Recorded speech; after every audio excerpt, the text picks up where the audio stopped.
साल शुरू होने में बस कुछ ही दिन बचे हुए हैं और इस बार नया साल जो सोमवार के दिन पड़ने जा रहा है, इस दिन बताया जा रहा है कुल 22 तरीके के शुभ योग बन रहे हैं। ऐसा समय पूर्व 122 वर्षों बाद आया है।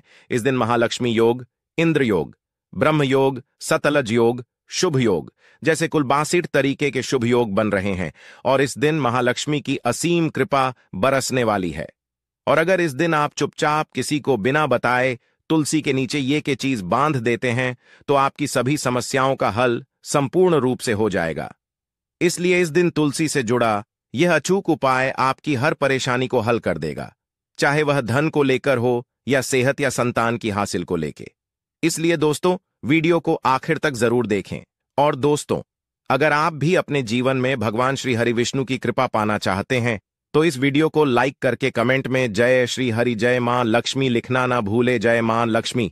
आपके इस वीडियो को जो भी और चैनल को सब्सक्राइब करें उसके जीवन में कभी भी धन की कमी ना होने देना। दोस्तों, भारतवर्ष में ही नहीं, संसार के लगभग अधिकांश देशों में तुलसी को पवित्रता की दृष्टि से देखा जाता है। अनेक औषधीय गुणों से भरपूर तुलसी का धार्मिक महत्व भी है। अनेक धार्मिक अनुष्ठानों और तांत्रिक उपाय में इसका उपयोग होता है। पुराणों में तुलसी को भगवान विष्णु की पत्नी होने का गौरव मिला है। इसी कारण तुलसी जगत जननी भी है। परमात्मा के अनेक दुर्लभ दानों में परिणित तुलसी के को अमृत का प्रतिरूप भी कहा गया है। जहां तुलसी का पौधा लगा होता है वहां ब्रह्मा, विष्णु, शंकर यानी त्रिदेव का निवास होता है। और तुलसी की पूजा करने से महापातक भी उसी तरह नष्ट हो जाते हैं जैसे सूर्य के उदय होने पर अंधकार नष्ट हो जाता है। भगवान विष्णु की पूजा और प्रसाद में तुलसी का पत्ता होना सबसे जरूरी समझा जाता है, क्योंकि इसके बिना पूजा पूर्ण मानी जाती है। इन्हीं कारणों से सभी हिंदू परिवारों में तुलसी का तुलसी का पौधा तो प्रत्येक हिंदू घर में होता है। परंतु बहुत कम लोग तुलसी के संबंध में शास्त्रों में बताए गए महत्वपूर्ण नियम नहीं जानते हैं। तुलसी की पूजा कैसे करनी चाहिए, तुलसी को जल देना चाहिए, तुलसी के पास कौन सी वस्तुएं रखना शुभ होता है आदि कई महत्वपूर्ण नियमों का पालन करना आवश्यक होता है। इसके अलावा अगर आप तुलसी के नीचे यह एक चीज बांध देते हैं तो आपको मां तुलसी का ढेर सारा आशीर्वाद मिलता है और आपके घर में लक्ष्मी का सदैव ही निवास रहता है। दोस्तों, तुलसी का पौधा घर में होना परिवार के प्रत्येक सदस्य के लिए लाभकारी होता है। यह पौधा हर तरह से उपयोगी होता है। पुराणों के अनुसार तुलसी में देवी लक्ष्मी का वास होता है और नियमित रूप से इस पौधे की पूजा करने से लाभ भी जरूर मिलता है। परंतु यदि आप तुलसी को घर में रखने के साथ ही उसके नीचे यह एक चीज बांध देते हैं तो आपको तुलसी लगाने का कई गुना अधिक फल हासिल होता है, क्योंकि इस एक चीज के बिना तुलसी अधूरी मानी जाती है। यह चीज तुलसी को संपूर्ण बनाती है। इसीलिए शास्त्रों का सबसे अधिक महत्व बताया गया है। दोस्तों, कुछ लोग जाने अनजाने में तुलसी के पास ऐसी चीजें रख देते हैं जिससे तुलसी का अपमान होता है। तुलसी का पौधा बहुत ही संवेदनशील होता है। इसकी अच्छी तरह से देखभाल करनी पड़ती है, तभी इसके शुभ फल हासिल होते हैं। इसीलिए तुलसी के पौधे के पास आपको अपने मुख से अपशब्द नहीं बोलने चाहिए। तुलसी के पास भूल से भी जूते, चप्पल अथवा झाड़ू, पूछा नहीं रखना चाहिए। इसे पाप समझा गया है। जहां पर तुलसी का पौधा हो उस स्थान के थूकने से घोर अनर्थ होता है। तुलसी के पास जल से भरा हुआ पात्र भी नहीं रखना चाहिए। तुलसी के पौधे के पास दीपक जलाने के बाद दीपक को वहां से हटा देना चाहिए, क्योंकि तुलसी के नीचे बुझा हुआ दीपक रखना अशुभ समझा जाता है।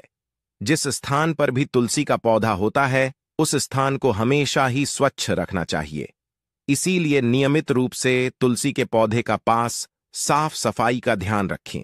तुलसी के पौधे में शिवलिंग और गणेश जी की प्रतिमा नहीं रखनी चाहिए। साथ ही तुलसी के गमले में अन्य भी तरह का पौधा भी लगाना अशुभ होता है। तुलसी के पौधे के पास कपड़े भी नहीं सुखाने चाहिए, अन्यथा कपड़ों से गंदा पानी तुलसी के पौधे पर गिर सकता है। ध्यान रहे, तुलसी के पौधे को नाखून से नहीं तोड़ना चाहिए, इससे तुलसी का अपमान होता है। यदि तुलसी के पत्ते सूख कर गिर जाते हैं तो उन्हें कचरे में नहीं फेंकना चाहिए। उन पत्तों को आप तुलसी की मिट्टी में ही दबा दें। रविवार के दिन तुलसी के पत्ते नहीं तोड़ने चाहिए और रविवार को तुलसी को जल भी नहीं चढ़ाना चाहिए। बाकी अन्य दिन नित्य बिना झुके तुलसी को सुबह जल देना चाहिए और शाम के समय एक दीपक जलाना चाहिए। अक्सर महिलाएं स्नान के बाद अपने बाल खुले रखकर ही तुलसी को जल देती है। ऐसा करना गलत होता है। महिलाओं को हमेशा ही अपने बाल बांधकर माथे पर सिंदूर लगाकर ही तुलसी में देना चाहिए। इससे तुलसी का आशीर्वाद हासिल होता है। घर में तुलसी का पौधा लगाते समय ध्यान रहे कि आप इसके लिए गंदी मिट्टी का उपयोग न करें। तुलसी के पौधे के लिए शमशान की अथवा गंदगी वाले स्थान की मिट्टी का कभी उपाय नहीं करना चाहिए। इससे तुलसी मां रूठ जाती है और सूखने लगती है। तुलसी का पौधा कभी गंदे स्थान पर नहीं लगाना चाहिए, जैसे नाली अथवा बाथरूम के पास तुलसी का पौधा कभी नहीं रखना चाहिए, अन्यथा गंदा पानी तुलसी के पौधे में गिर सकता है, जो बहुत ही अशुभ समझा गया है। घर में तुलसी का पौधा कभी सूखना नहीं चाहिए, शास्त्रों में ऐसी मान्यता है। परंतु यदि आप तुलसी को घर में रखने के साथ ही उसके नीचे यह एक चीज बांध देते हैं, तो आपको तुलसी लगाने का कई गुना अधिक फल हासिल होता है, क्योंकि इस एक चीज के बिना तुलसी अधूरी मानी जाती है। यह चीज कमी नहीं होती। दुख दर्द संकट का दूर हो जाते हैं और सभी सुख मानव के कदमों में आ जाते हैं। कदम चूमते हैं, सभी सुख और घर में अन्न धन के भंडार सदैव भरे रहते हैं। कोई कमी नहीं होती। किसी तरह कौन कौन से उपाय ध्यान से सुनना, जिस तरह बताएं उसी तरह इन उपायों को आपको करना है। तो चलिए शुरू करते हैं। कौन कौन से गाय से जुड़े उपाय हैं? प्रभावशाली उपाय है जो कि आपकी किस्मत को चमका देंगे, आपको लाभ। शुरू करते हैं दोस्तों। सनातन परंपरा में मेन गाय गंगा और गायत्री का बहुत ज्यादा धार्मिक महत्व है। मान्यता है कि गौ माता के शरीर पर 33 कोटि देवी देवताओं का वास होता है। गौ माता की एवं पूजा करने वाले जातक पर इन सभी देवी देवताओं की कृपा बरसती है। गौ सेवा से न सिर्फ इस जन्म के बल्कि पूर्व के भी दोष दूर हो जाते हैं। हर एक सुबह आपके घर में भोजन बनना प्रारंभ हो तो सबसे पहले बनाए गई रोटी को आप गौ माता के नाम से निकाल दें और भोजन करने से पूर्व गौ माता को इस रोटी को खिलाएं। यदि संभव हो तो काली गाय को खिलाएं। यदि काली गाय ना मिले तो सफेद गाय को भी आप खिला सकते हैं। हर एक और मांगलिक काम में गौ माता या उनसे जुड़ी चीजें जैसे गाय का गोबर, गौमूत्र, गाय का दूध अथवा गाय के दूध से बना घी जरूर शामिल करें। इससे आपको पुण्य की प्राप्ति होगी। सनातन परंपरा के अनुसार जिस घर में गाय होती है उस घर से जुड़े सभी वास्तु दोष स्वतः ही खत्म हो जाते हैं, किसी भी पूजा में से हासिल। पंचम युक्त विद्यार्थियों, पंचम के बिना कोई भी पूजा पाठ और हवन सफल नहीं। या दोस्तों, गौ कृपा पाने के लिए प्रतिदिन, सप्ताह अथवा महीने में परिवार समेत एक बार गौशाला जाने का नियम जरूर बनाए और वहां गायों को हरा चारा जरूर खिलाए। इससे आपको फलों की प्राप्ति होगी और साथ ही साथ गौ सेवा और गौ पूजा से 9 ग्रह शांत हो जाते हैं और इनसे जुड़े दोषों का निदान हो जाता है। घर में गौ माता को पानी पिलाए और सर्दी में गौ माता गुड़ जरूर खिलाए। ध्यान रखें कि गर्मियों में गाय को गुड़ ना खिलाएं। अनेक देवी देवताओं को अपने शरीर पर धारण करने वाली गौ माता से जुड़े कई शुभ और अशुभ संकेत भी होते हैं। मसलन गाय का दूध धोते समय यदि गाय ठोकर दें और सारा दूध बिखर जाए तो अब शगुन होता है। यदि कोई यात्रा पर निकल रहा हो और गाय अपने बछड़े को दूध पिलाती सामने आ जाए तो निश्चित रूप से जिस यात्रा के लिए आप निकले हैं वह यात्रा आप जरूर ही सफल होगी और वह जिसके लिए आप निकले हैं वह जरूर ही पूर्ण होगा। यात्रा पर जाते समय बाईं ओर गाय की आवाज आना और रात्रि में गाय की हुंकार करना भी शुभ होता है।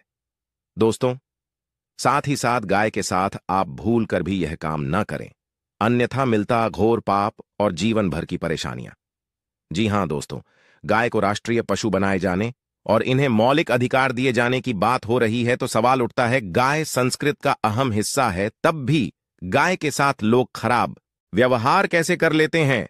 गाय दर दर भटकती रहती है, भरपेट इन्हें चारा तक लोग नहीं देते।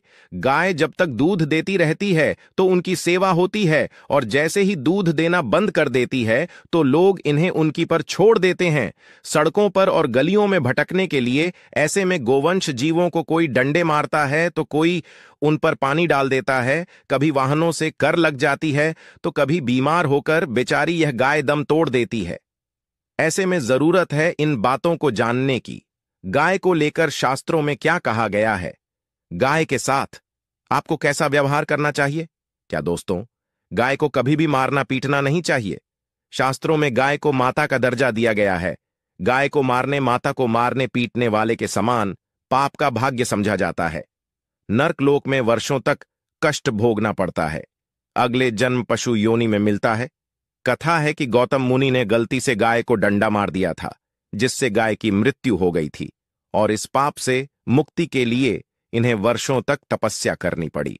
भगवान श्री कृष्णा जी ने बैल स्वरूप में आए वृद्धाश्रम का वध कर दिया था, जिससे मुक्ति के लिए भगवान श्री कृष्णा को संपूर्ण तीर्थों को एक कुंड में बुलाना पड़ा, और इस कुंड स्नान से वह पाप मुक्त हो गए थे।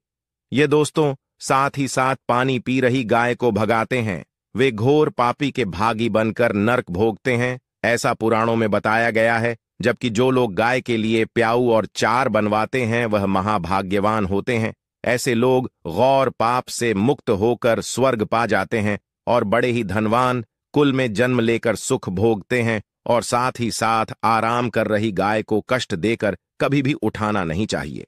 कहते इस स्थान पर गाय बैठी है, वहां से नकारात्मक ऊर्जा खत्म हो जाती है। गाय के बैठने की जगह को जो लोग नियमित साफ रखते हैं वह जन्म में किए गए जाने अनजाने में पापों से मुक्ति हो जाती है और गोलोक में स्थान पाते हैं। गाय को डंडा मारकर उठाना, पानी डालकर उठाने से मनुष्य पाप का भागी बनता है और अगले जन्म में उसे दर दर भटकना पड़ता है। और साथ ही साथ शास्त्रों में बताया गया है कि यह का उसके बछड़े के लिए होता है। गाय के बछड़े से बचा हुआ दूध ही मनुष्य को लेना चाहिए, परंतु कुछ लोग एक बार गाय को दूध लेने बाद फिर से बछड़े के लिए बचा हुआ दूध भी धो लेते हैं। ऐसा करना घोर पाप कहा जाता है। दिन शालिग्राम को पंचामृत से स्नान कराना चाहिए। ऐसा करने से सभी जन्मों के पाप नष्ट होते हैं। शालिग्राम सकारात्मक